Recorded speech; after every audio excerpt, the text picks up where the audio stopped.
बिस्मिल्लाहिर्रहमानिर्रहीम। बेटे अभी हम नाउन्स कर चुके, प्रोनाउंस कर चुके, एडजेक्टिव कर चुके और आर्टिकल्स कर चुके।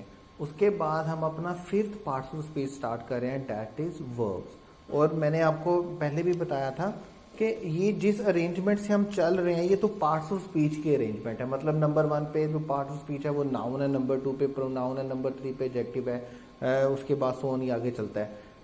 जिस पेपर पॉइंट ऑफ व्यू से जिस अरेंजमेंट के हिसाब से हम चलते हैं कि मोस्ट इम्पोर्टेंट कौन सा है, तो उस लिहाज से सबसे पहले नंबर 1 पे जो पार्ट ऑफ स्पीच हमारे पास आता है वो कौन सा है, preposition. Paper point of view से बात कर रहा हूँ। पेपर पॉइंट ऑफ व्यू से कैसे बात कर रहा हूँ, अगर हम पास पेपर का एनालिसिस करते हैं कि पास पेपर में ये जो क्वेश्चंस आए हैं उनमें सबसे ज्यादा क्वेश्चंस जो आए हैं वो किसके आए हैं, प्रेपोजिशन के आए हैं। और नंबर 2 पे सबसे ज्यादा क्वेश्चन जिसके आए हैं वो किसके आए हैं, वर्ब्स के आए हैं। ठीक है, अब हम अपना सेकंड मोस्ट इंपॉर्टेंट जो पार्ट ऑफ स्पीच है वो स्टार्ट कर रहे हैं। तो वर्ब्स पे आपने कुछ ज्यादा एक्स्ट्रा कंसंट्रेशन के साथ काम करना है। बड़े अच्छे तरीके से इसके नोट्स आपने बनाने हैं। हर लेक्चर को, हर वर्कशीट को, हर क्वेश्चन को बड़े अच्छे तरीके से आपने समझना है। देखिए, 2 तरह का वर्ब होता है, याद रखिएगा, बल्कि 3 तरह का वर्ब होता है। 3 तरह का वर्ब कैसे होता है, एक वर्ब वो है जो आप लोग जो है यूएचएस के सिलेबस में देखते हैं कि यूएचएस के सिलेबस में हमें इस साल भी जो बताया गया 2019 में, अभी जो पिछला बैच गुजरा उसमें, कि आपको टेंसेस करने हैं, डायरेक्ट इनडायरेक्ट करने हैं, एक्टिवाइज पैसिवाइज करने हैं, और इसमें से आपको पेपर दिए जाएंगे। बड़ा क्लियर यूएचएस ने इसको मेंशन किया था। एक तो वर्ब वो है जो आपको यूएचएस के सिलेबस में से मिलता है कि जी वर्ब में से ये चीजें आनी है, डन हो गया। दूसरा वर्ब वो है जो कि डिफरेंट एकेडमीज अपने इंस्टीट्यूट्स में करवाती हैं या अपनी बुक्स में लिखती हैं, ये दूसरा एडवर्ब है। दोनों में क्या डिफरेंस है, दोनों में हेल डिफरेंस है। हेल डिफरेंस कैसे है, जो यूएचएस बताता है इंतहाई आसान सा सिलेबस यूएचएस हर दफा बताता है। इस दफा तो उसने बड़ा क्लियर बताया, पहले तो ये नहीं बताता था, इस दफा तो बड़ा क्लियर बताया कि वर्ब में से ये चीजें आएंगी। ठीक है, और तीसरा वो है जो एक्चुअल में एमडी कैट में आता है। ठीक है, जो एक्चुअल में एमडी कैट के पेपर में वर्ब्स आते हैं, जो वर्ब से रिलेटेड क्वेश्चंस आते हैं। अगर आप किसी भी एकेडमी, किसी भी टीचर के नोट्स उठा के देखेंगे तो आपको वर्ब जो है वो एक फिलॉसफी से कम नहीं लगेगा। आपको वर्ब जो है वो ऐसे ही लगेगा जैसे आप फिजिक्स में ब्लैक होल पे जाके रिसर्च कर रहे हो और वर्ब्स इतना मुश्किल है कि हो ही नहीं सकता, पॉसिबल ही नहीं है, ये रूल है, वो रूल है, ये बात है, वो बात है, ये बात है, वो बात है। चीज़ों को बढ़ा चढ़ा कर पेश किया जाता है। मैं शुरू से आपको एक बात बता रहा हूँ, एंट्री टेस्ट टीचिंग में टीचर के पास 2 ऑप्शन होती हैं। एंट्री टेस्ट टीचिंग में टीचर के पास 2 ऑप्शन क्या होती हैं कि बच्चे को प्रेपरेशन करवाए या बच्चे को इम्प्रेस करे। और ज़्यादातर टीचर जो कोशिश करते हैं वो किस चीज़ की करते हैं, बच्चों को इम्प्रेस करने की। इम्प्रेस करने की कोशिश में फजूल चीज़ें पढ़ाते हैं, बोंगियाँ मारते हैं, जिस चीज़ की ज़रूरत नहीं होती वो करवाई जाते हैं। बच्चा इम्प्रेस तो हो रहा होता है कि टीचर को बड़ा पता है यार, ये टीचर तो वो बातें बता रहा है, या इस किताब में तो वो बातें लिखी हैं जो किसी और किताब में लिखी नहीं है, ये टीचर तो वो बातें बता रहा है जो किसी और टीचर ने बताई नहीं है, इस टीचर को तो उस लॉजिक, उस फिलॉसफी का पता जो किसी और दुनिया में किसी बंदे को पता ही नहीं है। तो अभी क्या होता है, असल में आप इम्प्रेस हो रहे होते हैं, प्रेपरेशन नहीं कर रहे होते। खास तौर पे जो मेरे रिपीटर्स और इम्प्रूवर्स बेटियां बेटे हैं और जो डिफरेंट इदारों से, इंस्टीट्यूट से पढ़े हैं, वो इस बात से बड़े अच्छे से वाकिफ होंगे। चीज़ों को इतना कॉम्प्लिकेटेड करके, इतना परप्लेक्स्ड करके, इतना क्या उसको बोलेंगे, एक हौच पौच बनाकर पेश किया जाता है कि at the end of the day बच्चा प्रेपरेशन से ज़्यादा क्या हुआ होता है, प्रिपेयर्ड से ज़्यादा क्या हुआ होता है, कंफ्यूज्ड हुआ होता है। ऐसा नहीं है बेटे, एमडी कैट में वर्ब्स के जो क्वेश्चन आते हैं वो इंतहाई आसान होते हैं, बिलीव मी। इसलिए हमने क्या किया है, हम एक आउटलाइन डिसाइड कर रहे हैं वर्ब्स के लिए कि हमें वर्ब्स में कैसे कैसे चीज़ों को लेकर के चलना है और वर्ब्स में हम पढ़ने क्या क्या वाले हैं। देखिए, सबसे पहले कोई टीचर नहीं करवाता। आप बहुत सी बेटियां बेटे पढ़ रहे हैं यहाँ पे, मेरे लेक्चर सुन रहे होंगे, कोई एक इदारे ने, किसी एक टीचर ने भी अगर करवाया होगा तो वो ज़रूर मैसेज करे, और मैं सब इदारों के साथ शेयर करूँगा, सब बच्चों के साथ शेयर करूँगा कि बेटे देखें ये मैसेज आया इस बच्चे की तरफ, इनको ये करवाया गया था। नहीं करवाया जाता, करवाया अगर जाता भी है तो वो लास्ट में जाके कहीं पर ये बता दिया जाता है कि भाई असल बात ही है। हम असल बात पहले कर रहे हैं, मैं असल बात से स्टार्ट कर रहा हूँ। और असल बात क्या है? और असल बात क्या है? हम स्टार्ट कर रहे हैं वर्ब्स के क्वेश्चन से। वर्ब के क्वेश्चन से, जो क्वेश्चन किस में से हैं? एमडी कैट के पास्ट पेपर में से आए, एमडी कैट के पास्ट पेपर में आए हैं। आप इस लेक्चर के बाद, आपको एक वर्कशीट दी गई होगी, verbs past paper question verbs MDCAT. आपने वो अटेम्प्ट करने हैं। 40 क्वेश्चन हैं जो एमडी कैट के पास पेपर्स में आ चुके हैं।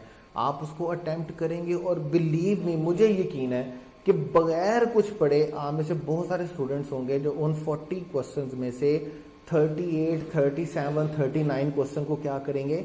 सही अटेम्प्ट करेंगे। हम देखिएगा, अभी आप खुद देख लीजिएगा कितने क्वेश्चन आप सही अटेम्प्ट कर पाते हैं।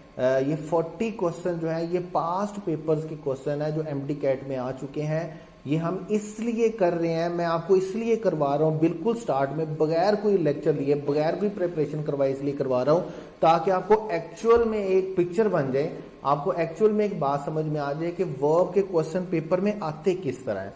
तो नंबर 1 तो हमने ये करना है कि वर्ब के जो क्वेश्चन है पास्ट पेपर में जो आ चुके हैं एमडी कैट के, वो आपने अटेम्प्ट करने हैं। वो अटेम्प्ट करने के बाद डेफिनेटली हम उनको डिस्कस भी करेंगे कुछ, ताकि आपको पता चले कि पेपर में क्वेश्चन आए कैसे थे, उनका सही आंसर क्या था, और वट एवर कैसे उनको हमने ट्रीट करना है। नंबर 2 पे बेटे हमने क्या करना है? नंबर 2 पे हम करेंगे टेंसेस को। टेंसेस में हमें कोई लंबी चौड़ी चीज़ें नहीं चाहिए। आप पास्ट पेपर देखेंगे तो आपको पता चलेगा कि सबसे बड़ा जो प्रॉब्लम होता है वो ये है कि किस हेल्पिंग वर्ब के साथ कौन सी फॉर्म आनी है। हमें सिर्फ 2 चीज़ों को देखना है। हमें ये देखना है कि हमने कौन सा हेल्पिंग वर्ब यूज़ करना है किस फॉर्म ऑफ वर्ब के साथ, कि इज एम आर के साथ कौन सा फॉर्म ऑफ वर्ब यूज़ होता है, वाज वर्ब के साथ कौन सा यूज़ होता है, हैज़ के साथ कौन सा होता है, हैड बीन के साथ कौन सा होता है। हमें रैंडमली पता होना चाहिए विल शैल के साथ कौन सा होता है, विल हैव बीन के साथ कौन सा होता है। हमें चीज़ों की पहचान होनी चाहिए कि अगर सेंटेंस में ये फॉर्म दी हुई है तो उसके साथ ये हेल्पिंग वर्ब आना चाहिए, या ये हेल्पिंग वर्ब दिया हुआ है तो उसके साथ ये फॉर्म ऑफ वर्ब आना चाहिए।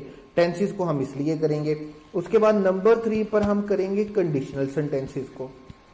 ठीक है, बड़ा इंपॉर्टेंट है। कंडीशनल सेंटेंसेस आप पढ़ भी चुके हैं, उनमें कुछ नई चीज़ें भी आप शामिल करेंगे। कंडीशनल सेंटेंसेस को पास्ट पेपर में 2-3 दफ़ा क्वेश्चन आ चुका है। कंडीशनल सेंटेंसेस में से 4 सेंटेंसेस हैं कंडीशनल।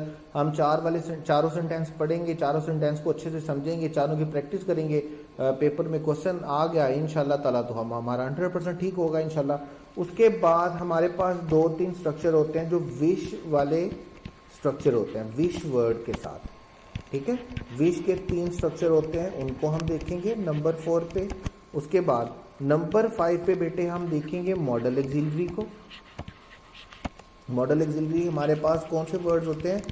मॉडल एक्सिलरी हमारे पास वर्ड होते हैं लाइक, हम क्या बोलते हैं? कैन, हम बोलते हैं कुड, हम बोलते हैं वुड, हम बोलते हैं शुड, हम बोलते हैं मस्ट, हम बोलते हैं मे, हम बोलेंगे माइट, और उसके बाद ऑट टू, उसके बाद यूज टू, उसके बाद हम हैज़, हैव और हैड को भी मॉडल एक्सिलरी के तौर पर यूज़ करते हैं।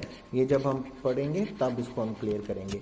अभी देखें, अभी हमारे पास क्या है? नंबर 5 पे हम किसको पढ़ेंगे? मॉडल एक्सिलरी को। ये जो वर्ड है 1 बाय 1 करके हम देखेंगे इनका स्ट्रक्चर हमारे पास क्या होता है, कैसे होता है, कैसे हमने इनको सेंटेंस में यूज़ करना है।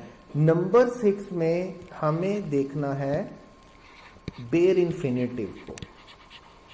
नंबर 6 में हम किसको देखेंगे?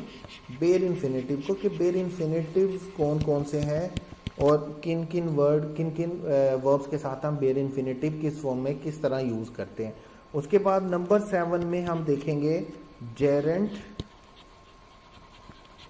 Versus infinitive. अब देखिए, जेरेंट हम किसको बोलते हैं? आईएनजी फॉर्म को हम जेरेंट बोलते हैं, और इन्फिनेटिव हम किसको बोलते हैं, टू प्लस फर्स्ट फॉर्म को हम इन्फिनेटिव बोलते हैं। कुछ वर्ब्स ऐसे हैं जिनके बाद जेरेंड आता है, और कुछ वर्ब ऐसे हैं जिनके बाद इन्फिनेटिव आता है। कुछ वर्ब ऐसे हैं जिनके बाद जेरेंड भी आ सकता है और जिनके बाद इन्फिनेटिव भी आ सकता है। तो ये 3 लिस्ट हमने देखनी है इस लेक्चर में जब हम जाएंगे जेरेंड वर्सेस इन्फिनेटिव में। कुछ वर्ब हम ऐसे पढ़ेंगे जिनके बाद हमेशा जेरेंड यूज होगा, कुछ वर्ब हम ऐसे पढ़ेंगे जिनके बाद हमेशा इन्फिनेटिव यूज होगा, कुछ एक्सप्रेशन हम ऐसे पढ़ेंगे जिनके बाद हमेशा जेरेंड यूज होगा, और कुछ वर्ब्स हम ऐसे पढ़ेंगे जिनके बाद जेरेंड भी यूज हो सकता है और इन्फिनेटिव भी यूज हो सकता है। तो ये हम पढ़ेंगे जेरेंड वर्सेस इन्फिनेटिव से। उसके बाद हम कुछ अनयूजुअल यूजेस ऑफ वर्ब पढ़ेंगे। अनयूजुअल यूजेस ऑफ वर्ब मैं आपको एक छोटी सी एग्जांपल दे देता हूँ। लाइक जहां पर सेंटेंस में हैड बेटर आ जाता है, तो हम हैड बेटर के साथ हमेशा वर्ब की कौन सी फॉर्म यूज करते हैं, फर्स्ट फॉर्म यूज करते हैं। लाइक मैं बोलता हूँ जहां पर सेंटेंस में वुड रादर आ जाता है, तो वुड रादर के साथ हमने हमेशा कौन सी फॉर्म यूज करनी होती है, फर्स्ट फॉर्म यूज करनी होती है। इसी तरह बहुत से अनयूजुअल यूजेस हमारे पास, स्ट्रक्चर हमारे पास सेंटेंस में बनते हैं कि किस सूरत में हमें कौन सी फॉर्म यूज करनी होती है। उसके बाद 9th में हमारे पास, लास्ट में हमारे पास वर्ब के हवाले से कुछ जनरल रूल्स होंगे। ठीक है, अभी आपने ये बातें क्या करनी है, एक हेडिंग देनी है अपने पेज पर, अपने रजिस्टर पर वर्ब्स के नाम की। वर्ब्स के नाम के बाद आपने 9 पॉइंट्स इसी तरह लिख लेने हैं। नंबर 1 आपके पास क्या होगा, एमडी कैट पास पेपर वर्ब्स क्वेश्चंस हैं जो आपने इस लेक्चर के बाद अटेम्प्ट करने हैं, और अटेम्प्ट करके आपको पता चलेगा कि यार ये पास्ट पेपर के क्वेश्चन किस तरह के हैं, मुश्किल हैं, आसान हैं, कैसे रूल्स आते हैं, कैसे रूल्स नहीं आते हैं, कौन से रूल्स आते हैं, क्वेश्चन कैसे बनाकर दिया गया होता है और उसको अटेम्प्ट कैसे करना होता है। नंबर 1 काम तो आपने ये करना है। नंबर 2 हेडिंग आपकी होगी टेंस की, नंबर 3 हेडिंग होगी कंडीशनल सेंटेंसेस की, नंबर 4 विच स्ट्रक्चर की, नंबर 5 मॉडल एक्सिलरी की, number 6 bare infinitive, gerund versus infinitive, unusual verb of verbs, और उसके बाद जनरल रूल्स आएंगे वर्ब के। ये सारी चीजें हमने वर्ब में करनी है, बड़े अच्छे तरीके से करनी है। मैं दोबारा बोल देता हूं, आपका सबसे इंपॉर्टेंट जो पार्ट ऑफ स्पीच है वो प्रेपोजिशन है, जो कि हम वर्ब और एडवर्ब के बाद स्टार्ट करने वाले हैं। और टेक्स्ट बुक की जो हर बुक है, बुक 1, बुक 2, बुक 3, बुक 4, उसमें हम चारों बुक्स को चैप्टर बाय चैप्टर पढ़ेंगे प्रेपोजिशन के लिए, और बाकी पार्ट्स ऑफ स्पीच के लिए भी डेफिनेटली वो आपको एसओएस मिल गया है, आप देख लीजिएगा उसमें है कि कैसे हमने उसकी बुक की डिवीजन की है, चैप्टर वाइज हम उसको लेकर के चलेंगे। आपने अपने माइंड में वर्ब का एक स्केच बना लेना है, एक मैप बना लेना है कि हमने वर्ब को कैसे लेकर चलना है। इसी तरह हम लेक्चर वाइज इसको लेकर आगे चलते रहेंगे। आज के लिए आपके पास टास्क कितना है कि आपने वर्ब की जो वर्कशीट आपको दी हुई है, ये पास्ट पेपर के क्वेश्चंस हैं एमडी कैट के, आपने इनको सोल्व करना है, अपना रिजल्ट मुझे सेंड करना है, और फिर हम इसको डिस्कस करेंगे नेक्स्ट लेक्चर में कि कौन से क्वेश्चन कैसे था, उसमें क्या एरर था और क्या एरर नहीं था। बाकी उसके बाद हम जो पहला काम करेंगे वर्ब से नेक्स्ट डे से, वो हमारे पास किस पे होगा, टेंसेस पे होगा। हम हर टेंस की बात करेंगे कि टेंस किस तरह एक्टिव वॉइस पैसिव वॉइस में डिवाइड होते हैं, एक्टिव वॉइस में हेल्पिंग वर्ब कौन से होते हैं और पैसिव वॉइस में हेल्पिंग वर्ब कौन से होते हैं। उस टाइम के लिए परेशान बिल्कुल होने की ज़रूरत नहीं है, बड़े रिलैक्स्ड होके, बड़े चिल माहौल के साथ आपने क्या करना है, इन पास्ट पेपर के क्वेश्चन को अटेम्प्ट करना है। देन डिसाइड वर्ब मुश्किल है या नहीं। बुक्स में जो लिखा हुआ है, जो टीचर्स ने पढ़ाया, तो और ख़ास तौर पे जो मेरे रिपीटर्स बेटियां बेटे हैं, कि जो टीचर्स ने उनको पढ़ाया है, जो टीचर ने उनके दिमाग की चटनी और दही बनाई है, क्या उन्होंने सही बनाई है या गलत बनाई है, पेपर में आने वाले क्वेश्चन आसान थे या मुश्किल थे, पेपर में आने वाला वर्ब उस वर्ब से बिल्कुल डिफरेंट है जो आपको पढ़ाया जाता है। तो टिल टुमारो, अल्लाह हाफिज़।